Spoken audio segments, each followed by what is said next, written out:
The Jacksonville Jaguars are in their bye week, and they are 6-2 as it sits here today through 8 games. Kyle, how do you think about this team? Do you think they are a better team than they were last year? And do you think they're one step closer to being able to be legitimate contenders in the AFC?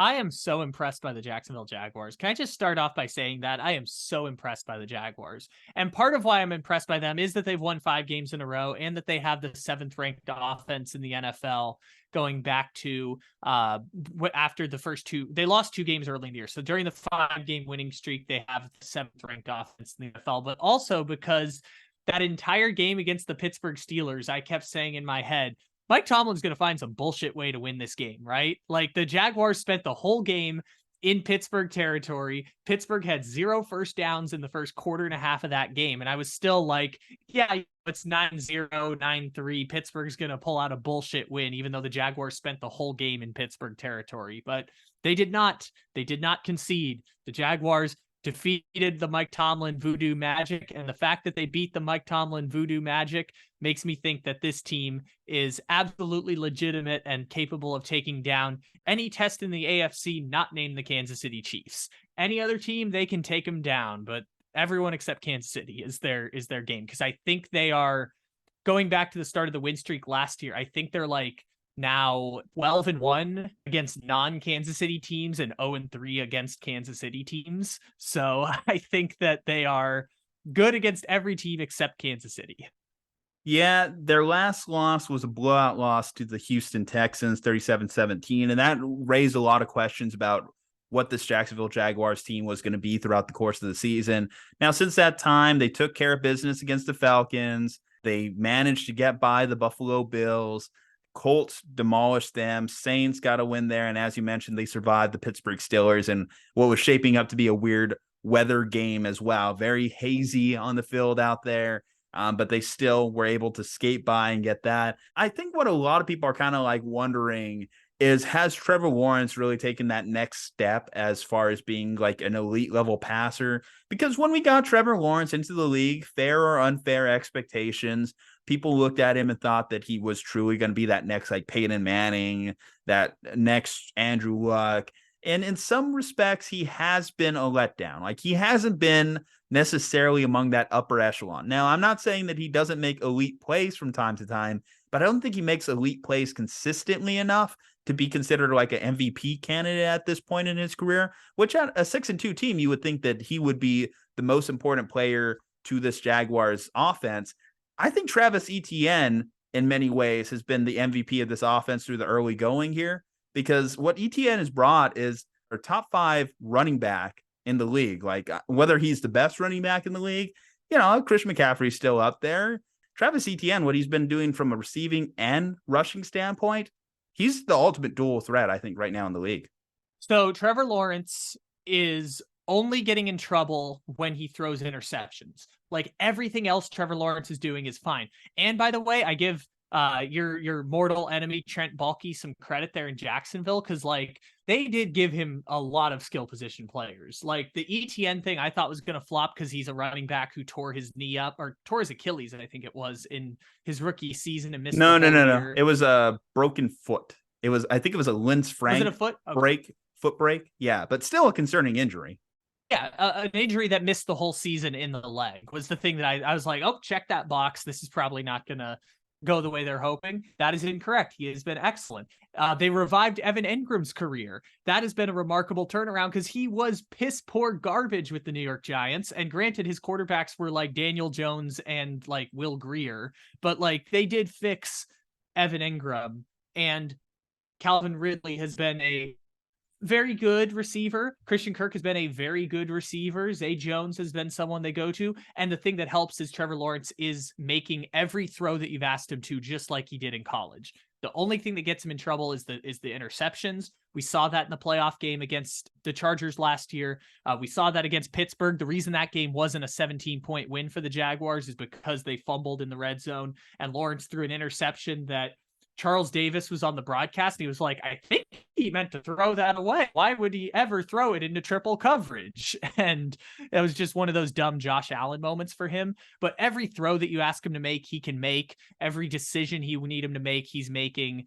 Doug Peterson has done just enough to not run him off a cliff like Urban Meyer did and give him a miserable rookie season that we didn't learn anything from. So the best thing I can say about Trevor Lawrence right now is he is a top 8 quarterback in the NFL, but he's a top 8 quarterback in the NFL in the same way that like Jared Goff is technically a top 8 quarterback in the NFL right now. So him and Jared Goff are both very similar right now. Whatever tier you put those two in, that's the tier that Trevor Lawrence and Jared Goff occupy based on the numbers.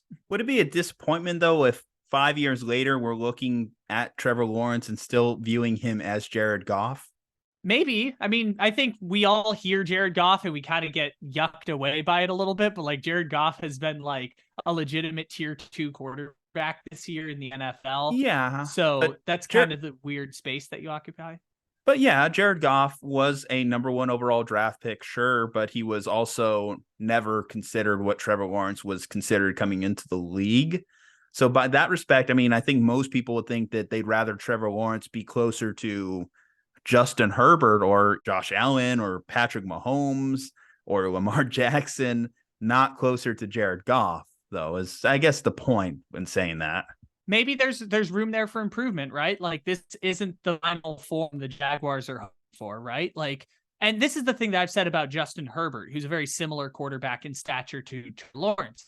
There are times plays the second best quarterback in the NFL, right? Like it's not like this quarterback, other than Patrick Mahomes being number 1, it's not like any of the guys 2 through 6 are like so locked into their positions. They are the best in the league, and there's no debate about it, right? Like Trevor Lawrence can be the second best quarterback in the NFL at any given point. Now, granted, at the same time, there have been times this year where Goff has been a top 5 quarterback in the NFL based on performance. So I think that for Lawrence, I would give him like that 3rd tier right now. Like he's not like Lamar Jackson, but that doesn't mean flip. Lamar Jackson has been down to him, and now he's back to playing like an MVP level, right? Like these things come and go as the seasons go along. Never set in stone for any one person's career, especially someone as young as Trevor Lawrence.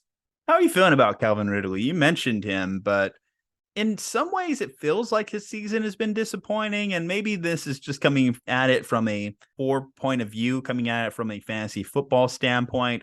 I think a lot of people saw Calvin Ridley going to Jacksonville and thought that he was going to immediately jump back into being a definitive wide receiver 1.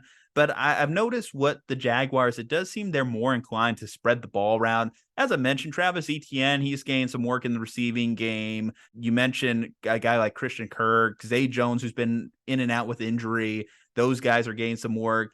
But either way, it's taken away from Calvin Ridley. And when you consider that the Jaguars, albeit, it was a good deal for them to make still, I think he's lived up to what he got traded for.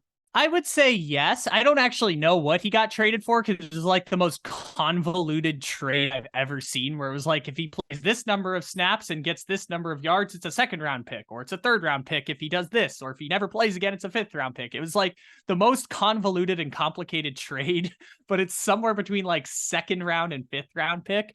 And look, I don't think Calvin Ridley is a legitimate number 1 receiver, but they're not asking him to be a legitimate number 1 receiver at this point. He has been very, very good as him, and like 1 week he's balling out, 1 week it's Christian Kirk. Sometimes you'll see Evan Ingram with 6 or 7 catches or something like that. And like you said earlier, the offense wants to run through ETN first and foremost. So I think for what they asked of Calvin Ridley, he has been at the he has done as good as they probably could have hoped for. Now, maybe they thought he would come in and be a bona fide number 1 receiver who they had tons of value on, but this is a player who was at best a top 20 receiver during his time in Atlanta and spent an entire year and a half out of football. So I think they don't need him to be a legitimate number 1 because they have 3 very good receivers. None of them are elite level receivers between him and Evan Ingram and Christian Kirk, but at any given time, any of them can give them the performance that they need, and they're being schemed to open very well. So they did get a win against Buffalo earlier this year. They faced Cincinnati later in their schedule.